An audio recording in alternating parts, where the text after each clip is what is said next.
सुगंधा बहू, जल्दी से तैयार हो जा, तेरी मामी सास का फोन आया था। कह रही थी कि नंदिनी का रिजल्ट बहुत अच्छा आया है, तो इसी उपलक्ष्य में छोटा सा आयोजन किया है। घर घर के लोगों को ही बुलाया है। हम सबका खाना आज वही है। कह रही थी कि आप लोग जल्दी आ जाना और सुगंधा को तो जरूर से ले आना। मैं तैयार हो रही हूँ, तू भी जल्दी से तैयार हो जा, अभी थोड़ी देर में ही निकलते हैं। अभी सुगंधा घर में थकी हारी घुसी ही थी कि सास निर्मला जी ने उत्साहित होते हुए कहा। ये सुनकर सुगंधा का मूड ऑफ हो गया। कहाँ तो सोचा था कि घर जाकर थोड़ा आराम करूंगी, अब मम्मी जी के मायके जाना पड़ेगा। सब जानती थी वो कि मामी सास क्यों बुला रही है। एक पल के लिए उसके पैर वही जम गए। उसे वहां चुपचाप खड़ा देखकर निर्मला जी ने कहा, अरे बहू जल्दी कर, हमें जल्दी ही बुलाया है, जाकर थोड़ी बहुत उनकी मदद कर देंगे। तेरी मामी सास को तो अपने हाथ का बना हुआ खाना ही पसंद है, इसलिए कोई खाना बनाने वाली भी नहीं लगाती। अब हम तो घर के लोग हैं, जाकर सिर्फ खाते हुए अच्छा नहीं लगता है ना। उनकी बहू ने भी कहा है कि सुगंधा भाभी को जरूर लेकर आना, इसलिए थोड़ी बहुत मदद करवा देंगे। मदद, ये शब्द हथौड़े की तरह सुगंधा के दिमाग पर लग रहे थे।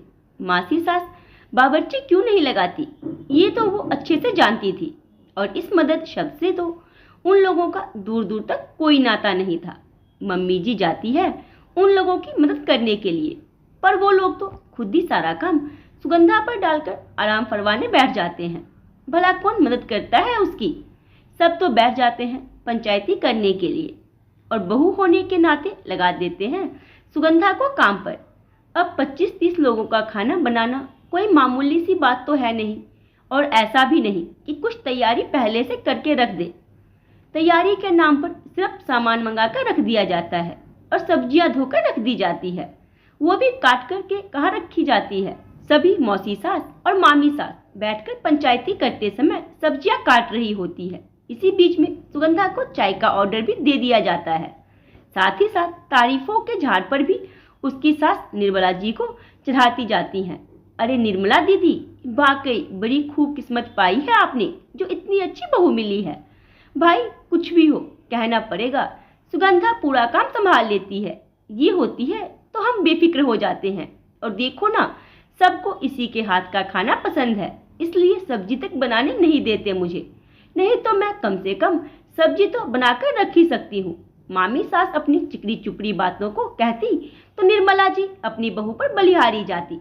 लेकिन अभी पिछली बार की ही बात है, नानी सास का श्राद्ध था। मामी सास ने मासी सास के परिवार वालों को और अपनी बहनों के परिवार वालों को बुलाया था। कुल मिलाकर के 45 लोग हो गए थे। उस दिन भी निर्मला जी ने सुगंधा की छुट्टी करवा दी, क्योंकि सुबह ही निकलना था। लेकिन घर के कामकाज में ही 1:30 बज गए। तब तक तो मामी जी के 3-4 बार फोन भी आ गए, अरे जीजी कब तक आओगी? और निर्मला जी इस बात पर अपनी भाभी पर बलिहारी जा रही थी कि भाभी को उनसे कितना लगाव है।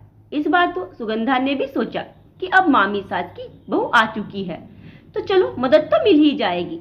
मदद क्या मिल जाएगी, बल्कि मैं उसकी मदद कर दूंगी, आखिर मेरी देवरानी जो ठहरी। पर जब सुगंधा वहां पहुंची तो कोई तैयारी ही नहीं थी। मामी जी ने तो थोड़े से आटे की पूड़ी बनाकर मिठाई और सब्जी बाजार से मंगाकर भोग लगा दिया था, और अब सुगंधा का इंतजार हो रहा था। जब निर्मला जी ने इस बारे में पूछा तो मामी जी बोली, अरे सबको सुगंधा के हाथ का ही खाना पसंद है, इसलिए बावर्ची नहीं लगाया, और बहू अभी नई है, उससे इतना काम नहीं होता। सुगंधा को तो आदत हो चुकी है। वैसे भी सबका बुलावा तो शाम का है। निर्मला जी ने तो कुछ नहीं कहा, पर सुगंधा को सब कुछ समझ में आ रहा था। बावर्ची के पैसे बचाने के चक्कर में उससे सारा काम करवा लिया जाता है, और अब नई बहू के होते हुए भी सुगंधा को ही काम पर लगाया जा रहा है। पर निर्मला जी के कारण आखिर वहां सुगंधा को ही काम पर लगना पड़ा। यहाँ तक कि उनकी बेटी नंदिनी भी सुगंधा की मदद के लिए नहीं आई और सहेलियों के साथ घूमने चली गई। इस कारण इस बार सुगंधा ने मन पक्का कर लिया था कि चाहे कुछ भी हो जाए, उसे बावर्ची की जगह नहीं लेनी। चाहे कुछ भी हो जाए, उसे अब अपने आप को इस्तेमाल करने से रोकना है। सोचते सोचते सुगंधा ने कहा, मम्मी जी मैं शाम को आ जाऊंगी, आप चाहो तो अभी चले जाइए। लेकिन मामी जी को तो तेरे हाथ का खाना पसंद है, और उन्होंने खासकर कहा है कि सुगंधा को लेकर आना। निर्मला जी बोली।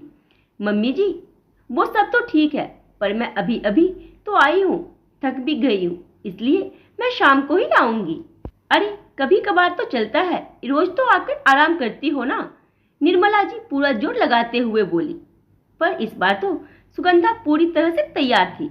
नहीं मम्मी जी, आज वाकई मुझ में हिम्मत नहीं है, मैं शाम को ही आऊंगी। वैसे भी मैं कोई बावर्ची तो नहीं जो इतने लोगों का खाना बनाती रहूं। मामी जी की बहू अब तो थोड़ी बहुत पुरानी हो ही चुकी है, वो ये काम संभाल लेगी, आप चले जाइए। आपका मायका आपको ही मुबारक, कहकर सुगंधा अंदर कमरे में चली गई। निर्मला जी को सुगंधा का ये सब कहना बुरा तो लगा, पर समझ में तो उन्हें भी आ रहा था। खैर उन्हें तो अपने मायके जाना ही था, तो वो अपने मायके पहुंच गई। जाकर देखा तो वहां इस बार भी कोई तैयारी नहीं थी। सुगंधा को उनके साथ ना देखकर मामी जी बोली, अरे दीदी, आप अकेली आई हो, सुगंधा कहाँ है? भाभी आज वो बहुत थक गई थी, इसलिए वो नहीं आ पाई, वो शाम को ही आएगी। इतना सुनते ही मामी सास के पैरों तले जमीन खिसक गई। अब इतनी जल्दी बावर्ची कहाँ से मिलेगा? ऊपर से इतना सामान मंगा लिया, वो अलग। अब काम को देखकर मामी जी, उनकी बहू और बेटी के हाथ पैर फूल रहे थे। बहू ने तो हाथ खड़े कर दिए कि मुझसे इतना काम नहीं होगा, या तो मिलकर मदद करवाओ या फिर किसी बावर्ची को बुला लो। निर्मला जी को भी समझ में आ गया कि उनकी बहू का सिर्फ इस्तेमाल होता था। आखिरकार बहू और बेटी दोनों मिलकर रसोई में लगी। इधर मामी जी और निर्मला जी सब्जियां काटने लगी, लेकिन खाना बनने तक सबकी हालत पस्त हो चुकी थी।